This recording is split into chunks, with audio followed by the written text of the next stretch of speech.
Pernyataan Pak Jokowi pada hari Rabu 24 Januari 2024 tentang Presiden dan Menteri boleh berpihak dan kampanye dalam kontestasi pemilihan umum memancing banyak reaksi.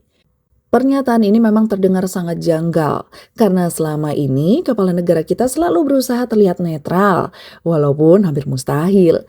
Tapi kita patut apresiasi usaha keras mantan presiden kita dalam menahan diri untuk menjaga demokrasi. Demokrasi menurut Abraham Lincoln adalah pemerintahan dari rakyat, oleh rakyat, dan untuk rakyat.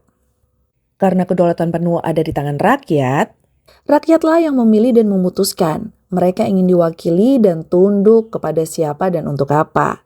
Karena itulah diberikan kesempatan memilih, dan karena kekuasaan di tangan rakyat, maka tunduknya rakyat kepada pemerintahan harus secara sukarela. Hak pilih merupakan bentuk pilihan dan bukan paksaan. Pernyataan bahwa presiden boleh kampanye memancing banyak reaksi. Banyak yang menganggap bahwa statement itu tidak tepat, tapi ada pula yang menyatakan bahwa presiden juga rakyat. Jadi boleh-boleh saja melakukan kampanye selama tidak menggunakan fasilitas negara. Akhirnya beberapa tokoh mempertanyakan, kapan sih presiden bisa menanggalkan fasilitas negara? Bukankah jabatan presiden melekat 24 jam? Apakah pas pampres yang berkewajiban melakukan penjagaan dan pengawalan juga merupakan fasilitas negara? Apakah mereka juga harus ditanggalkan sementara?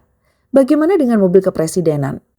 Pertanyaan ini menyeruak sejalan dengan beredarnya video yang menunjukkan jari dengan angka 2 yang keluar dari dalam mobil kepresidenan saat sedang berjalan sambil menyapa warga. Bagaimana ya aturan pemilu tentang hal ini?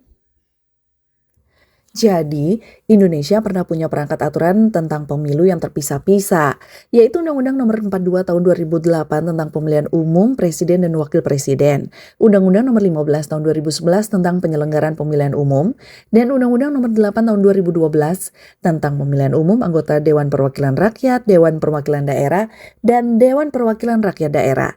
Beberapa perangkat aturan undang-undang ini akhirnya disatukan ke dalam satu undang-undang, yaitu Undang-Undang Nomor 7 Tahun 2017 tentang Pemilihan Umum. Aturan tentang kampanye pemilu yang mengikut sertakan presiden diatur dalam pasal 281 yang menyatakan bahwa kampanye pemilu yang mengikut sertakan presiden, wakil presiden, menteri, gubernur, dan wakil gubernur, bupati, wakil bupati, wali kota, dan wakil wali kota harus memenuhi beberapa ketentuan, yaitu tidak menggunakan fasilitas dalam jabatannya, kecuali fasilitas pengamanan bagi pejabat negara sebagaimana diatur dalam ketentuan peraturan perundang-undangan, dan harus menjalani cuti di luar tanggungan negara. Kemudian dalam ayat 2 dibahas tentang cuti dan jadwal cuti sebagaimana dimaksud pada ayat 1 huruf B dilaksanakan dengan memperhatikan keberlangsungan tugas penyelenggaraan negara dan penyelenggaraan pemerintahan daerah. Kemudian di ayat 3-nya diatur bahwa ketentuan lebih lanjut mengenai keikutsertaan pejabat negara sebagaimana dimaksud pada ayat 1 tadi, dan ayat 2 diatur dengan peraturan KPU. Ada lagi yang menarik, ada di pasal 299. Ayat 1 mengatakan bahwa presiden dan wakil presiden mempunyai hak untuk melaksanakan kampanye. Ayat 2-nya menyatakan bahwa pejabat negara lainnya yang berstatus sebagai anggota partai politik mempunyai hak melaksanakan kampanye.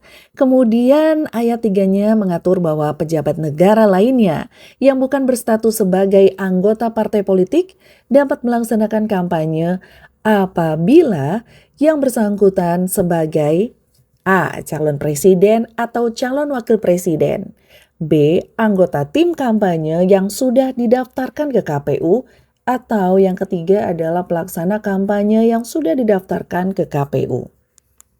Jadi misalnya menteri nih ikut kampanye, gak apa-apa selama namanya sudah dicatatkan di KPU.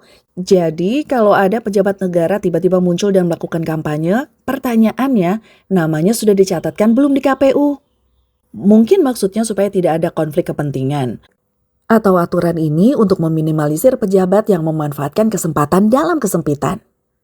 Tentang batasan fasilitas negara yang boleh digunakan pada saat kampanye, di antaranya ada di pasal 304, yaitu sarana mobilitas seperti kendaraan dinas, meliputi kendaraan dinas pejabat negara dan kendaraan dinas pegawai, serta alat transportasi dinas lainnya.